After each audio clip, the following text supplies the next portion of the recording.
નમસ્કાર દર્શક મિત્રો, બ્રેકિંગ ન્યૂઝમાં આપનું હાર્દિક સ્વાગત છે. આપ જોઈ રહ્યા છો Gujarat news 24. Jafrabad marine police દ્વારા માછીમાર જાગૃતિ કાર્યક્રમનું આયોજન. ગત રોજ જાફરાબાદ ઓડિટોરિયમ હોલ ખાતે જાફરાબાદ મરીન પોલીસ દ્વારા માછીમાર જાગૃતિ કાર્યક્રમ યોજાયો હતો. કાર્યક્રમનો મુખ્ય હેતુ માછીમાર ભાઈઓને દરિયાઈ સુરક્ષા, માછીમારી દરમિયાન સાવચેતી રાખવાની કળા તથા કટોકટી પરિસ્થિતિમાં બચાવ અને સુરક્ષા અંગે જાગૃત કરવાનો હતો. આ પ્રસંગે અમરેલી જિલ્લા પોલીસ અધિક્ષક સંજય ખરાત આઈપીએસ ઉપસ્થિત રહી માછીમાર ભાઈઓ સાથે સંવાદ કર્યો હતો. તેમણે દરિયામાં માછીમારી દરમિયાન લાઈફ જેકેટનો ફરજિયાત ઉપયોગ, જરૂરી સુરક્ષા સાધનો સાથે રાખવા તથા કટોકટી સમયે તાત્કાલિક પોલીસ અને સંબંધિત સુરક્ષા એજન્સીઓને જાણ કરવા અંગે મહત્વપૂર્ણ માર્ગદર્શન આપ્યું હતું. આ કાર્યક્રમમાં જાફરાબાદમાં રાજકીય તેમજ સામાજિક આગેવાનો ઉપસ્થિત રહ્યા હતા, જેમાં પ્રફુલભાઈ બારૈયા નગરપાલિકા પ્રમુખ પ્રતિનિધિ તરીકે, મનહરભાઈ બારૈયા કોળી સમાજ પ્રમુખ, જીતનભાઈ બારૈયા ખારવા સમાજ પટેલ, કનૈયાલાલ સોલંકી જાફરાબાદ ખારવા સમાજ બોટ એસોસિએશનના પ્રમુખ, મુકેશભાઈ બારૈયા શિયાળ બેટ બોટ એસોસિએશનના પ્રમુખ સહિત સમાજના આગેવાનો, માછીમાર ભાઈઓ તથા ગ્રામજનો મોટી સંખ્યામાં ઉપસ્થિત રહ્યા હતા. માછીમાર ભાઈઓની સુરક્ષા એ જ સૌની જવાબદારી છે. દરિયામાં માછીમારી કરતા તમામ માછીમારો સુરક્ષા નિયમોનું પાલન કરે, સલામત રીતે માછીમારી કરે તે માટે જાફરાબાદ મરીન પોલીસ દ્વારા સતત જાગૃતિના પ્રયત્નો કરવામાં આવે છે. ગુજરાત ન્યૂઝ 24 માટે જિલ્લા બ્યુરો ચીફ જિગ્નેશ બારૈયા, અમરેલી. દરિયા દેવની આપણા જિલ્લા પોલીસ વડા સંજય ખરાત સાહેબે સરસ મજાની આપણને વાતો કરી કે આપણે દરિયા ખેડૂ કોસ્ટગાર્ડ શબ્દ ભલે આર્મીનો શબ્દ હશે, પણ ખરેખર મને એવું લાગે આપણે કોસ્ટલના ગાર્ડ છીએ. માછીમારો છે એ કોસ્ટલના ગાર્ડ છે.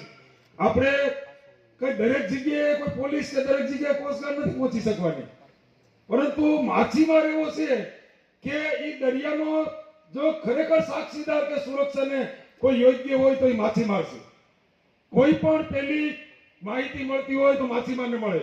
દરિયાની અંદર કોઈ ઇલીગલ પ્રવૃત્તિ થતી હોય, દરિયાની અંદર કોઈ એવો માણસ જોવા મળે કોઈ બોટની અંદર, તો એ માછીમાર ઓળખે કે અમારા જાફરાબાદ વિસ્તારનો કે અમારા ગુજરાતના માછીમાર નથી, કે આ બોટ અમારા વિસ્તારની નથી.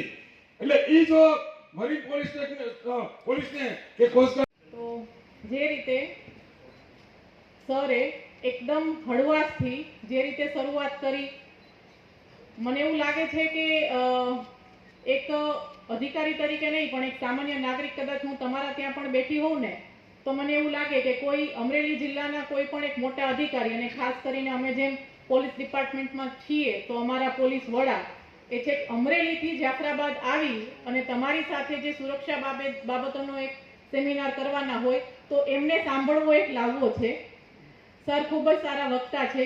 સરે ખૂબ જ હળવાશથી જેટલા પણ જે અહીંયા આજે સૌથી પહેલો એક એવો મેસેજ આપણને આપ્યો કે તમે લોકોનું જે ઇમ્પોર્ટન્સ છે કે તમે લોકો તમારા જીવના જોખમે જે દરિયાઈ જે ખેડૂ કહેવાય બરાબર ફિશિંગ માટે જાઓ છો તો તે બાબતે તમારે શું શું તકેદારી રાખવી. લાઈફ જેકેટની વાત કરી, કનૈયાલાલે સેટેલાઇટ ફોનની વાત કરી, લાઈફ પેલું બોય હોય એની વાત કરી. એક હોય તો એની ઉપર 3 જણા આરામથી કઈ એવી સિચ્યુએશન હોય તો પોતાનો જીવ બચાવી શકે. પણ સર હું એક મારો કદાચ એક નાનકડો પોઈન્ટ એડ કરીશ એની અંદર, જે કદાચ હશે આમ તો તમારી જેટલી પણ કોઈ બોટ છે એની અંદર ફર્સ્ટ એડ બોક્સ હશે. આમ તો આશા રાખીએ કે એની જરૂર ન પડે, અને ફર્સ્ટ એડ બોક્સમાં પણ મને એવું લાગે કે તાવ આ તે એની અંદર ટેબ્લેટ હોય જ, પણ ધનુરનું ઇન્જેક્શન, કેમ કે બોર્ડની અંદર આઈ થિંક જે કંઈ હોય એ લોખંડની વસ્તુઓ, પાના પકડ જે કાંઈ છે એનાથી સજ્જ હોય, તો એક ધનુરનું ઇન્જેક્શન રાખવું. કેમ કે તમે ત્યાંથી કદાચ એવું કંઈ તમને વાગી જાય અને તમે અહીંયા સુધી આવો અને વચ્ચે એવી કંઈ જરૂર પડે તો સરે જેમ કીધું કે નજીકના સમયમાં આપણે જે સેફટી બાબતનો એક ડીપ આપણે સેમિનાર કરશું, એક ટ્રેનિંગ આપશું કે તમારે કંઈ પણ આવી સિચ્યુએશન હોય તો એને તમારે કઈ રીતે ટેકલ કરવી. તો સરની આ મંચ ઉપરથી જે પહેલ જે છે જેની સરે ઘોષણા કરી તે દર્શાવે છે કે સર ના ફક્ત અહીંયા આવીને અહીંયાથી નજીકના ભવિષ્યનું પણ વિચારીને કે જે ખરેખર જે ખલાસીઓ જે અત્યારે દરિયામાં ગયેલા છે એની ઉપસ્થિતિમાં એમને પ્રોપર ટ્રેનિંગ આપી અને અધિકારી તરીકે અને તંત્ર તરીકે કે ભાઈ તમામની જે જીવનની સુરક્ષા જે છે એ કઈ રીતે સુનિશ્ચિત કરી શકાય એનું સૌથી આજે આપણને એક સરસ લાઈવ એક ઉદાહરણ પૂરું પાડેલ છે.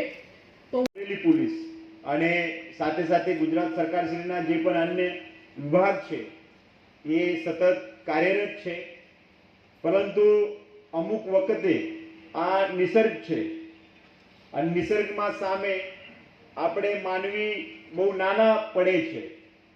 ગયા વર્ષે આ જ દિવસોમાં મને તારીખ હજી યાદ છે, 19 તારીખ હતી અને તે દિવસે આપણા ત્યાં એક દુર્ઘટના બનવા પામેલ હતી, જેમાં આપણા વિસ્તારના 2 અને બાજુના જિલ્લામાંથી 1 આમ કરીને કુલ 3 બોટ પાણીમાં ખરાબ વાતાવરણના કારણે ડૂબી ગઈ હતી. અને આમાં અમુક પ્રશાસનને પણ અને આપને પણ અને સરકારને પણ કદાચ એવી મુશ્કેલી રહે છે કે આમાં કરાય તો શું કરાય. 25 થી 35 માઇલ સુધી, નોટિકલ માઇલ સુધી કોઈ જીવિત વ્યક્તિ અંદર હોય તો ત્યાં સુધી આપણે કદાચ કોસ્ટગાર્ડના મદદ સિવાય પહોંચવાનું બહુ મુશ્કેલ બને છે.